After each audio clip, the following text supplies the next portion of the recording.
اعوذ باللہ من الشیطان الرجیم بسم اللہ الرحمن الرحیم۔ السلام علیکم پیارے بہن بھائیو، گولڈن لائنز میں آپ کو خوش آمدید کہتا ہوں۔ پیارے دوستو، استغفار پڑھنے کے فضائل و برکات یعنی استغفر اللہ پڑھنے کی فضیلت، اللہ تعالیٰ قرآن مجید فرقان حمید میں فرماتے ہیں بسم اللہ الرحمن الرحیم یجعل لکم جنات ویجعل لکم انہارا۔ استغفار کرنے پر اللہ تعالیٰ جنت میں تمہارے لیے باغات پیدا کرے گا اور تمہاری خاطر نہریں مہیا کرے گا۔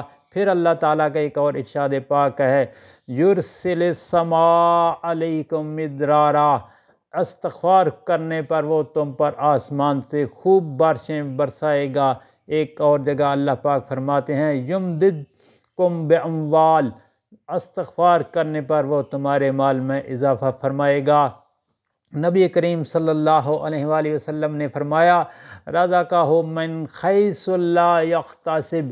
بکثرت استغفار کرنے والے کو ایسی جگہ سے روزی دیں گے جہاں سے گمان بھی نہیں ہوگا۔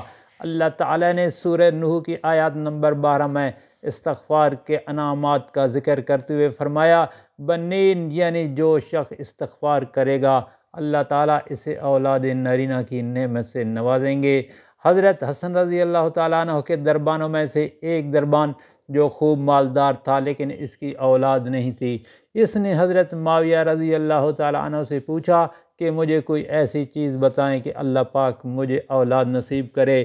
تو حضرت امیر معاویہ رضی اللہ تعالیٰ عنہ نے فرمایا استغفار کرتے رہو۔ چنانچہ اس دربان نے کثرت سے استغفار شروع کر دیا، حتیٰ کہ بعض اوقات دن میں 700 مرتبہ استغفار کرتا، یہاں تک کہ اللہ پاک نے اس کو 10 بیٹے عطا فرما دیے۔ پھر اللہ تعالیٰ کا ارشاد پاک یزددکم قوتا الی قوتکم۔ استغفار کرنے پر اللہ تعالیٰ تمہاری موجودہ قوت میں مزید قوت کا اضافہ فرما دیں گے۔ ایک اور جگہ پر اللہ پاک سورہ انفال میں فرماتے ہیں ما کان اللہ معذبہم وہم یستغفرون۔ اللہ تعالیٰ ان لوگوں کو عذاب دینے والا نہیں جو استغفار کرتے رہتے ہوں، یعنی تمہارے استغفار کی برکت سے تم سمیت ساری بستی والوں پر سے عذاب ٹل جائیں گے۔ آخری نبی کریم صلی اللہ علیہ وآلہ وسلم نے ارشاد پاک فرمایا من اکثر من الاستغفار جعل اللہ لہ من کل ہم فرجا۔ جو شخص کثرت سے استغفار کرتا رہے گا اللہ تعالیٰ اس کو ہر غم سے نجات دے دیں گے۔ پیارے دوستوں، استغفار کی بہت زیادہ فضیلت ہے۔ ایک اور جگہ نبی کریم صلی اللہ علیہ وآلہ وسلم نے ارشاد پاک فرمایا من کل ضیق مخرجا۔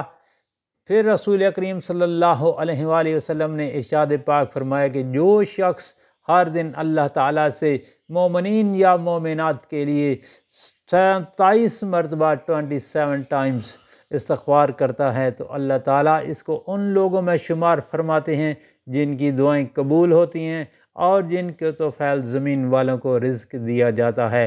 حضرت سیدنا ابن عباس رضی اللہ تعالیٰ عنہ سے روایت ہے کہ رسول اللہ صلی اللہ علیہ وآلہ وسلم کا ارشاد پاک ہے کہ جس نے استغفار کو لازم کر لیا، پکڑ لیا، تو اللہ تعالیٰ اس کی تمام مشکلوں میں آسانی، ہر غم سے آزادی اور بے حساب رزق عطا فرماتے ہیں۔ پیارے دوستو، سنیں ابی داؤد کی حدیث شریف ہے، حضرت عبداللہ بن بس رضی اللہ تعالیٰ عنہ سے روایت ہے کہ نبی کریم صلی اللہ علیہ وآلہ وسلم نے ارشاد پاک فرمایا خوشخبریاں اس شخص کے لیے جس کے نامہ اعمال میں کثرت سے استغفار پائی جاتی ہے۔ حضرت ابو ہریرہ رضی اللہ تعالیٰ عنہ سے روایت ہے، فرماتے ہیں نبی کریم صلی اللہ علیہ وآلہ وسلم نے ارشاد پاک فرمایا رب عز و جل کی قسم میں ایک دن میں 70 بار سے زیادہ اللہ تعالیٰ سے مغفرت مانگتا ہوں اور اس کی بارگاہ میں توبہ کرتا ہوں۔ صحیح بخاری کی پیارے دوستو حدیث شریف ہے۔ توبہ استغفار روزے نماز کی طرح عبادت بھی ہے، اسی لیے نبی کریم صلی اللہ علیہ وسلم اس پر عمل تھے، یا یہ عمل ہم گناہ گاروں کی تعلیم کے لیے ہے، ورنہ نبی کریم صلی اللہ علیہ وآلہ وسلم تو معصوم ہیں، گناہ آپ کے قریب بھی نہیں آتا۔ صوفیاء فرماتے ہیں کہ ہم لوگ گناہ کر کے توبہ کرتے ہیں اور وہ حضرات عبادت کر کے توبہ کرتے ہیں۔ حضرت عائشہ رضی اللہ تعالیٰ عنہ سے روایت ہے کہ نبی کریم صلی اللہ علیہ وآلہ وسلم نے ارشاد پاک فرمایا کہ جو شخص گناہ کا اقرار کرتا ہے پھر توبہ کرتا ہے تو اللہ تعالیٰ اس کی توبہ قبول فرماتا ہے۔ صحیح بخاری اور صحیح مسلم کی دوستو حدیث شریف ہے۔ حضرت ابو موسیٰ اشعری رضی اللہ تعالیٰ عنہ روایت کرتے ہیں کہ نبی کریم صلی اللہ علیہ وآلہ وسلم نے ارشاد پاک فرمایا بلا شبہ اللہ تعالیٰ رات کو اپنا ہاتھ پھیلاتا ہے تاکہ دن بھر گناہ کرنے والے تائب ہو جائیں، اور دن کو اپنا ہاتھ پھیلاتا ہے تاکہ رات بھر گناہ کرنے والے تائب ہو جائیں، یہاں تک کہ سورج مغرب کی جانب سے طلوع پذیر ہوگا، یعنی جب قیامت آئے گی تو اس وقت توبہ کا دروازہ بند ہو جائے گا۔ صحیح مسلم کی دوستو حدیث، حضرت سیدنا انس رضی اللہ تعالیٰ عنہ روایت کرتے ہیں کہ رسول اللہ صلی اللہ علیہ وآلہ وسلم نے ارشاد پاک فرمایا اللہ تعالیٰ فرماتا ہے اے ابن آدم، تو نے جب بھی مجھے پکارا اور مجھ سے رجوع کیا میں نے تیرے گناہوں کی بخشش کر دی اور مجھے اس کی پرواہ نہیں، اور اے ابن آدم اگر تیرے گناہ آسمان تک پہنچ جائیں پھر تو مجھ سے مغفرت طلب کرے تو میری بخشش کر دوں گا، اور میری ذات بے نیاز ہے۔ اے ابن آدم اگر تیری مجھ سے ملاقات اس حالت میں ہو کہ تیرے گناہ پوری زمین کو گھیر لیں لیکن تو نے شرک کا ارتکاب نہ کیا ہو تو میں تیرے گناہوں کو بخش دوں گا۔ جامع ترمذی کی دوستو حدیث شریف ہے۔ حضرت سیدنا ابو سعید رضی اللہ تعالیٰ عنہ بیان فرماتے ہیں کہ رسول کریم صلی اللہ علیہ وآلہ وسلم نے ارشاد پاک فرمایا شیطان نے اللہ تعالیٰ کی بارگاہ میں کہا اے میرے رب مجھے تیری عزت و جلال کی قسم جب تک بندوں کے جسم میں روح باقی ہے میں انہیں بہکاتا رہوں گا۔ اللہ تعالیٰ نے جواباً ارشاد پاک فرمایا مجھے اپنے عزت و جلال اور بلند مقام کی قسم میں ہمیشہ اس وقت تک ان کی مغفرت کرتا رہوں گا جب تک وہ مجھ سے مغفرت مانگتے رہیں گے۔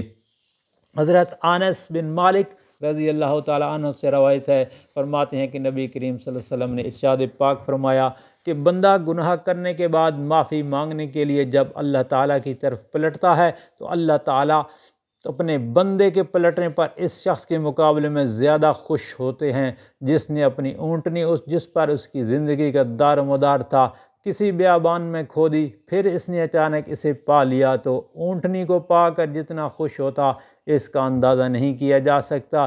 ایسے ہی آدمی کی توبہ کرنے پر اللہ تعالیٰ خوش ہے، بلکہ خدا کی خوشی اس کے مقابلے میں بڑھی ہوتی ہے کیونکہ وہ رحم و کرم کا سرچشمہ ہے۔ بخاری اور مسلم کی دوستو حدیث شریف ہے۔ بعض لوگ یہ عذر پیش کرتے ہیں کہ ہمیں اپنے آپ پر اعتماد نہیں کہ بعد توبہ گناہوں سے بچ پائیں گے یا نہیں، اس لیے توبہ کرنے کا کیا فائدہ۔ اللہ تعالیٰ کی رحمت سے مایوس نہیں ہونا چاہیے۔ اللہ تعالیٰ نے ارشاد فرمایا اللہ کی رحمت سے نا امید نہ ہو، بے شک اللہ سب گناہ بخش دیتا ہے۔ سورۃ زمر میں دوستو اللہ پاک کا ارشاد پاک ہے اور آپ سے گزارش ہے کہ ہر وقت استغفر اللہ کرتے رہیں، کثرت سے استغفر اللہ پڑھیں، اللہ پاک رحم فرمائیں گے۔ اور آپ سے گزارش ہے کہ اس ویڈیو کو، اس فضائل کو آگے دوستوں، گھر والوں اور عزیز و اقارب میں لازمی شیئر کریں تاکہ ہر مسلمان کا بھلا ہو اور دنیا کے کونے کونے میں پہنچ جائیں، اور اس کو آپ صلی اللہ علیہ وآلہ وسلم کے فرمان کو بھی آپ سن لیں کہ نبی پاک صلی اللہ علیہ وسلم نے ارشاد پاک فرمایا اللہ پاک اس چہرے کو تر و تازہ رکھے جس نے میرے فرمان کو سنا اور یاد کیا اور آگے شیئر کیا۔ آمین یا رب العالمین۔